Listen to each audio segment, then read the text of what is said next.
அனைவருக்கும் வணக்கம். பாரதம் தொடர்பிலான மற்றொரு தகவல்களுடன் உங்களை சந்திக்கும் நான் பூமிபாலன் கிரேஸ்மன்.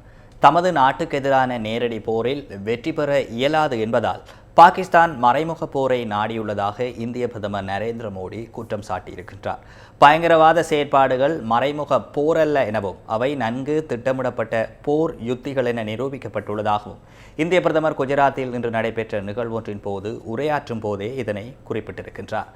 பாகிஸ்தானில் உயிரிழந்த பயங்கரவாதிகளின் இறுதிச் சடங்குகளுக்கு அரச மரியாதை வழங்கப்பட்டுள்ளதாகவும் அவர் கூறியிருக்கின்றார்.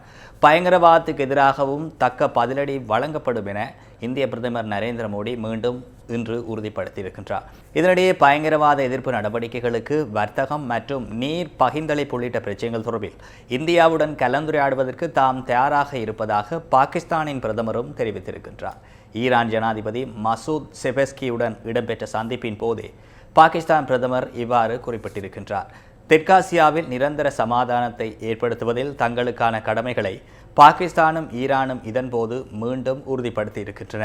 அண்மையில் இந்தியாவுடன் இடம்பெற்ற மோதலின் போது தமது நாட்டிற்கு ஆதரவு வழங்கிய துருக்கி, ஈரான், ஐக்கிய அரபு ராச்சியம் ஆகிய நாடுகளுக்கு நன்றி தெரிவிக்கும் வகையில் பாகிஸ்தான் பிரதமர் அந்தந்த நாடுகளுக்கு விஜயம் செய்துள்ளவை குறிப்பிடத்தக்கது. மீண்டும் ஒரு பாரதம் தொடர்பிலான தகவலுடன் உங்களை சந்திக்கின்றேன். வணக்கம்.